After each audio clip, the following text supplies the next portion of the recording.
Le flot de rumeurs et d'infox ne se tarit pas. Le nouveau coronavirus pourrait se cacher dans les emballages à bulles envoyés dans le monde entier. Il épargnerait les Africains.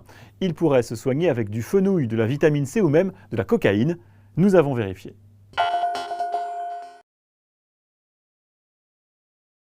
À chaque pays son remède miracle. Ici, en Thaïlande, un site recommande une herbe appelée la chiretta verte. Au Sri Lanka, c'est une plante, l'ase fétide, qui est censée soigner la maladie provoquée par le nouveau coronavirus, qu'on appelle d'ailleurs désormais officiellement le Covid-19. Cette autre publication, partagée plus de 500 fois, laisse croire carrément qu'une drogue dure, la cocaïne, pourrait être efficace. Ce groupe Facebook algérien, lui, reprend en français une publication qui a fait fureur au Brésil. Il s'agit d'une liste de recommandations. Certaines sont judicieuses, comme se laver les mains plusieurs fois par jour, d'autres plus étonnantes, comme prendre du foie de bœuf, du jus de cerise ou de la vitamine C. La vitamine C, elle ressort chaque fois qu'il y a un virus dont on parle. Voilà, si la vitamine C était un antiviral, je pense que ça se saurait depuis longtemps. La même publication s'attarde aussi sur les effets supposés du thé au fenouil. Il contiendrait la même substance que le Tamiflu, le médicament utilisé pour lutter contre la grippe H1N1.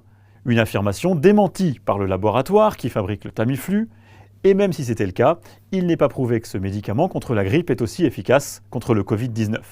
Des publications scientifiques qui sortent quasiment en temps réel, donc c'est assez facile. Regardez si vous trouvez des traces, ne serait-ce que des données in vitro, avec la référence au fenouil, à l'ail, au foie de bœuf, à des herbes médicinales. Il n'y a absolument aucune donnée à l'heure d'aujourd'hui.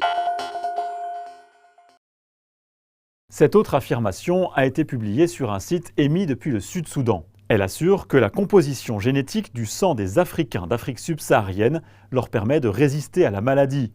L'article prend en exemple cet étudiant camerounais vivant en Chine, contaminé par le Covid-19. Il a été guéri après 13 jours d'hospitalisation, mais pas grâce à ses qualités génétiques. En retrouvant l'article d'origine, on apprend qu'il a reçu un traitement d'antibiotiques et de médicaments habituellement administrés aux patients atteints du VIH. La psychose du virus transporte la méfiance jusque dans les colis venus de Chine. Cette publication américaine recommande carrément aux destinataires de ne surtout pas percer les emballages à bulles, souvent utilisés par les sites de commerce en ligne. Le coronavirus pourrait s'y cacher et survivre 1 an dans cet environnement, selon le compte Facebook. À regarder de plus près, l'auteur est un site parodique qui revendique clairement l'aspect humoristique de ses publications. Néanmoins, la question revient souvent, le virus peut-il voyager dans des colis venus de Chine ?